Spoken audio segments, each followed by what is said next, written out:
We're Sarah and Kate, and this was our first full sea day on board IONA. So after a little lay-in, we put our sign on the door to exploring, so the cabin crew could come in and clean, and went over our 3 options for breakfast.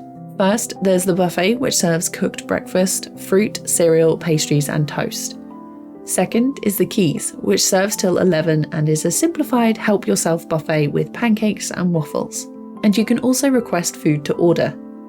Thirdly, you have the main dining room, which serves yogurt, cereal, toast, cooked breakfast, and here they bring it to your table. Whether you're an early riser or like a lay-in, we definitely recommend checking the Horizon magazine to see opening times for restaurants, activities, shows, and port information. The magazine is delivered to your room every evening, ready for the next day's events. We found this really helpful to check and circle things we were interested in or wanted to do. Just take a photo on your phone if you don't want to carry it around, as while big events are advertised across the ship, smaller events might not be. For lunch, we ate at the Olive Grove, which is included in the price of the cruise. But there are a couple of items on the menu that are an extra charge, like French fries and baklava. We loved the food here, it was a good quality, and we actually preferred eating here over the main dining room. The Olive Grove is very popular, so we'd recommend you book on your first day on board, as we did, if you're interested in eating here. Our first show on board was at the Headliners Theatre to see Gareth Oliver, a comedian and former contestant of Britain's Got Talent. We really loved the show and were glad we'd booked online before we cruised to make sure we could get a space. But as he did a couple of shows throughout the day, there were spaces available at the latest showings. After that, we had drinks at the clubhouse, which is at the back of the ship. You can go in the daytime before the bar opens, and some people choose to eat their food here from the Keys, which is next door.